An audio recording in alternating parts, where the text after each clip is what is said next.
তৃণমূল ভবন নিয়েও কালীঘাট তৃণমূল এবং ঋতব্রত তৃণমূলের মধ্যে শুরু হলো দড়ি টানাটানি। শুক্রবার সন্ধ্যায় তৃণমূল ভবনে পৌঁছে তার দখল নেয় ঋতব্রত শিবির। গেটে তালা ঝুলিয়ে বেরিয়ে যায় তারা। আর এরপর সেখানে পৌঁছলেও ঢুকতে পারেননি কালীঘাট তৃণমূলের কুণাল ঘোষরা। চাবি মালিকের কাছে থাকবে, আমাদের কাছে থাকবে, তাহলে আমাদের কাছেও চাবি আছে।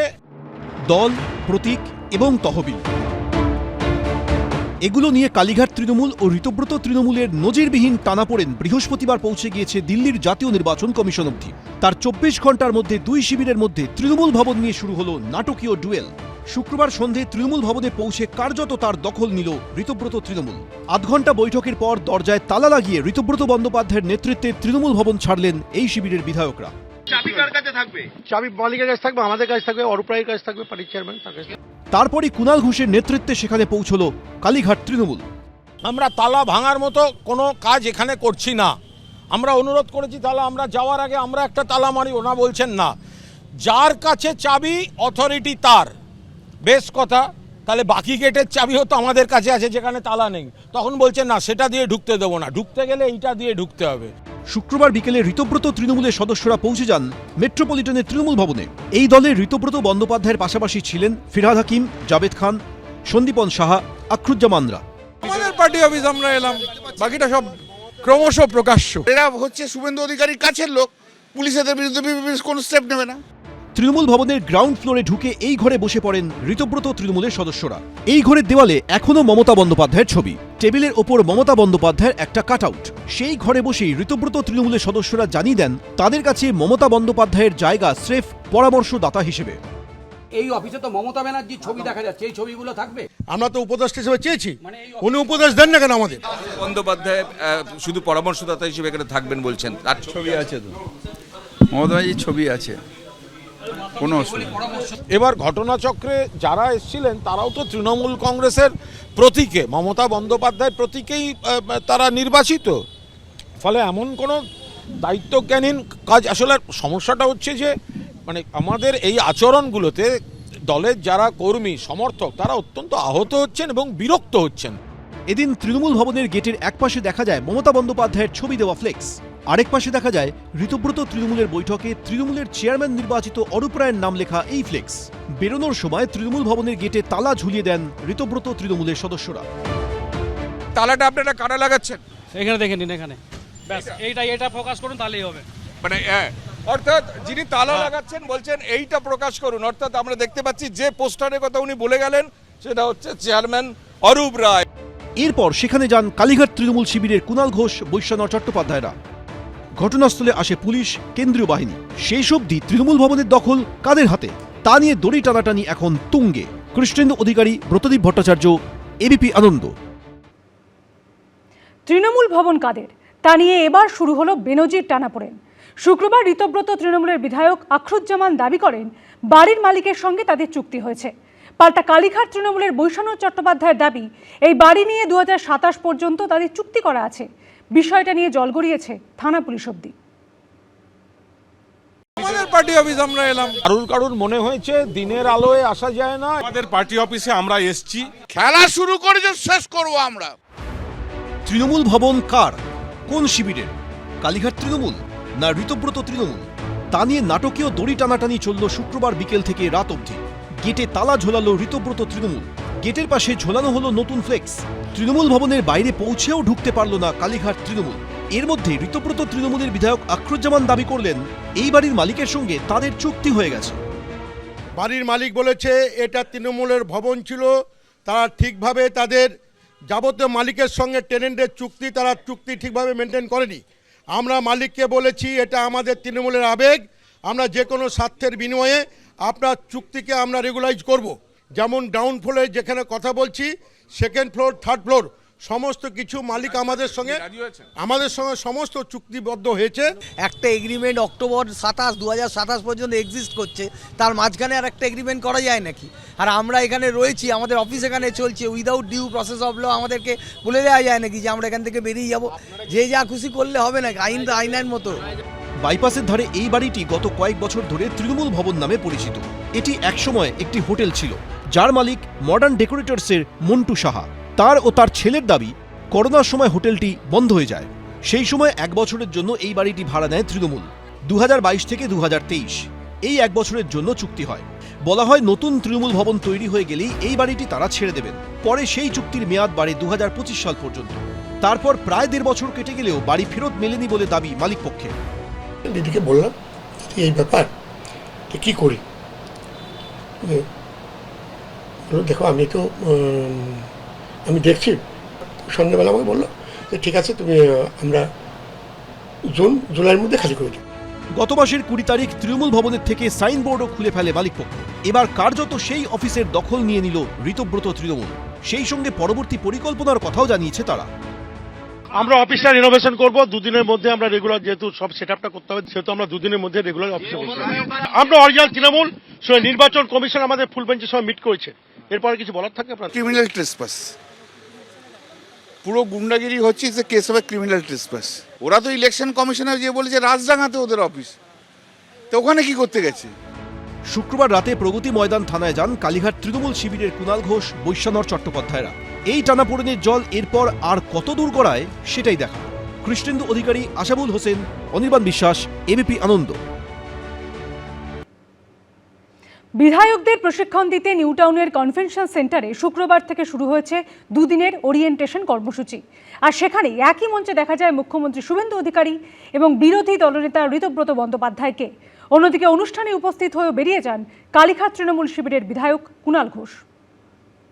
जो सिस्टम हो गया था, एमएलए एमपी का कोई मर्यादा नहीं है, कोई मर्यादा ही नहीं था। গণতন্ত্রের ওপর যে কোনো ধরনের আক্রমণকে আলটিমেটলি মানুষ প্রতিহত করেছেন। একজন যেখান থেকে শেষ করলেন সেখান থেকেই যেন ধরলেন অপরজন, অথচ তারা ভিন্ন দলের। একজন মুখ্যমন্ত্রী আরেকজন বিরোধী দলনেতা, একই মঞ্চে বসলেন দুজন। শুক্রবার বিধায়কদের প্রশিক্ষণ ঘিরে এই ছবিই ধরা পড়ল। কিন্তু প্রশিক্ষণ কর্মসূচিতে এসেও বেরিয়ে চলে গেলেন তৃণমূল বিধায়ক কুণাল ঘোষ। তৃণমূলকে ভাঙার জন্য বিজেপি সরকার যেভাবে ইলেকশন কমিশনকে মিসইউজ করেছে। অধিবেশন চলাকালীন বিধায়কদের ভূমিকা কেমন হওয়া উচিত, শাসক থেকে বিরোধী বিধানসভার বিধায়কদের নিয়ে 2 দিনের প্রশিক্ষণ শিবির শুরু হলো শুক্রবার। উপস্থিত ছিলেন লোকসভার অধ্যক্ষ ওম বিড়লা থেকে শুরু করে বিধানসভার অধ্যক্ষ রথীন্দ্র বসু। এক মঞ্চে দেখা গেল মুখ্যমন্ত্রী শুভেন্দু অধিকারী, বিরোধী দলনেতা ঋতব্রত বন্দ্যোপাধ্যায়কে।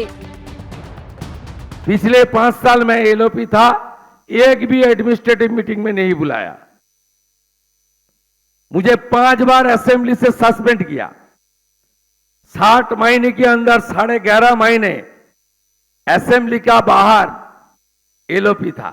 हर बजट सेशन, इंपॉर्टेंट सेशन जब आता था उसको सस्पेंड कर दो, उसको सस्पेंड कर दो, इस तरीके से हालत था। প্রশিক্ষণ কর্মসূচিতে কালীঘাট তৃণমূল শিবিরের বিধায়করাও উপস্থিত ছিলেন। বেলেঘাটা তৃণমূল বিধায়ক কুণাল ঘোষ তাদের মধ্যে অন্যতম। এদিন বিশ্ব বাংলা কনভেনশন সেন্টারের প্রশিক্ষণ শিবিরে এসে বিধায়কদের জন্য নির্দিষ্ট ডেলিগেট কার্ড সংগ্রহ করেন, কিন্তু তারপর আচমকাই প্রশিক্ষণ শিবির থেকে বেরিয়ে যান তিনি।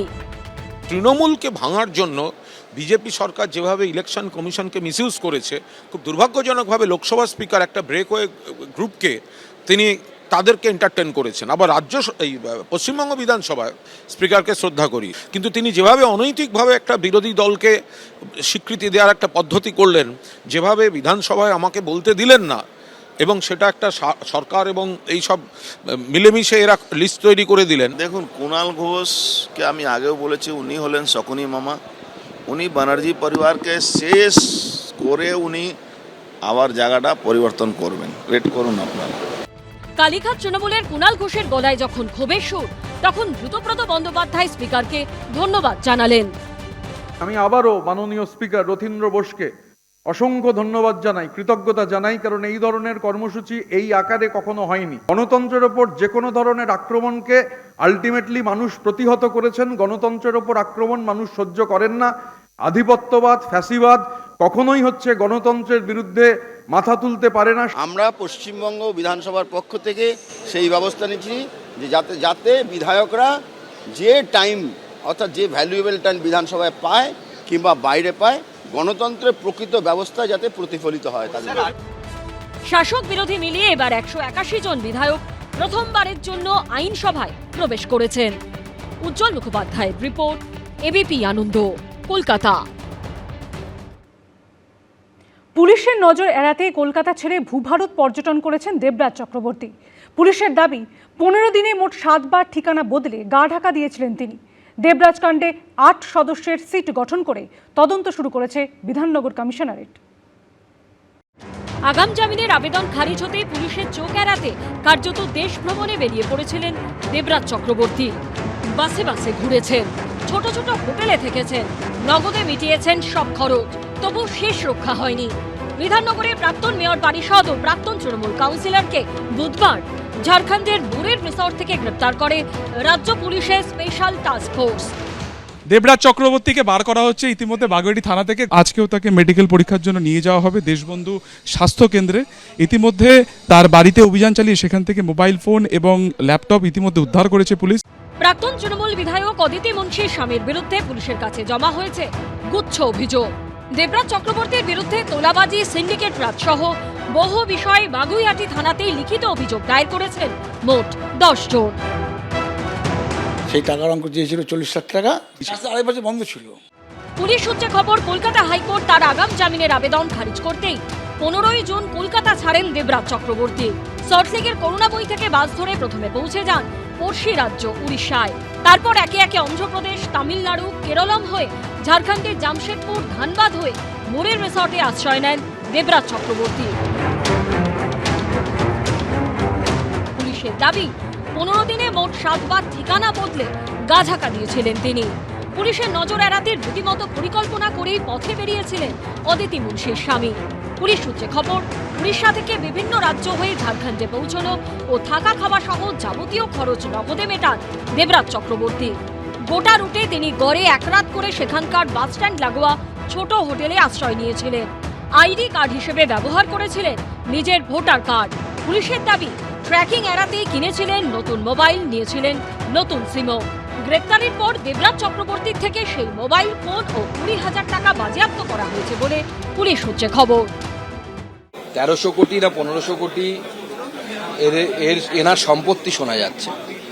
এবং এই সম্পত্তি, আমার যেটা মনে হয়, যদি এই পরিমাণ বিপুল সম্পত্তি থাকে তাহলে এই সম্পত্তি শুধু দেবরাজের সম্পত্তি না, এর মধ্যে অভিষেক বন্দ্যোপাধ্যায়েরও কিছু সম্পত্তি আছে ওর নামে করা বা ওনার স্ত্রীর নামে করা, এই সবই তদন্ত হওয়া উচিত।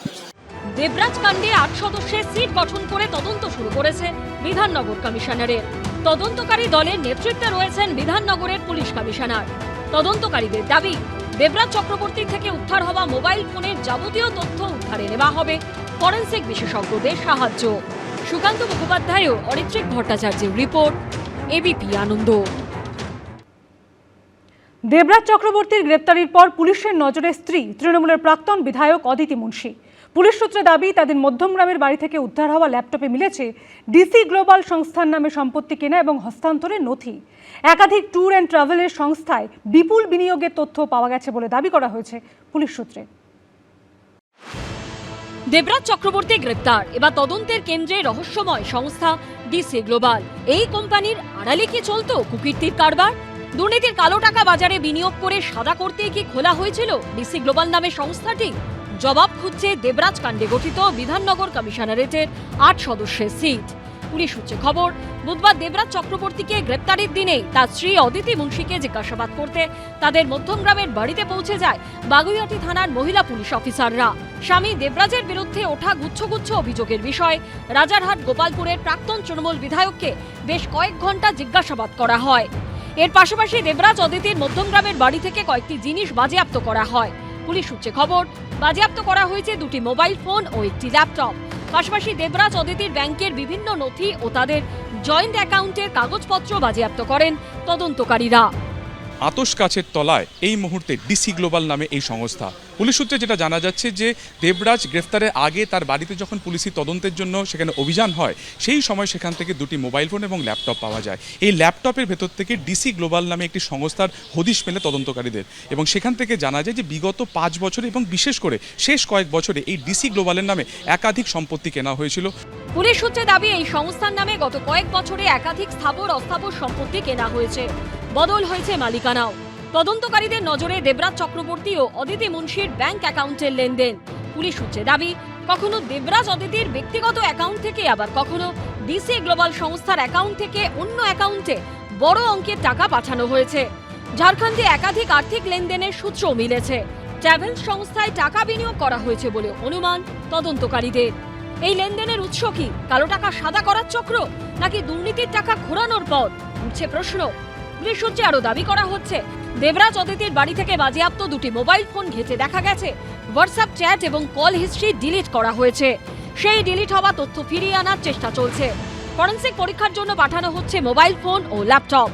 ডিসি দেবরাজ চক্রবর্তী নাকি এর নেপথ্যে অন্য কেউ রয়েছে, তদন্তকারীরা জানার চেষ্টা করছেন। এছাড়া তার মোবাইল ফোনে বেশ কিছু হোয়াটসঅ্যাপ চ্যাট ডিলিট করা হয়েছে, সেই সমস্ত চ্যাটে কী ছিল সেটাকে রিট্রিভ করার ট্রাই করছেন বা চেষ্টা করছেন তদন্তকারীরা।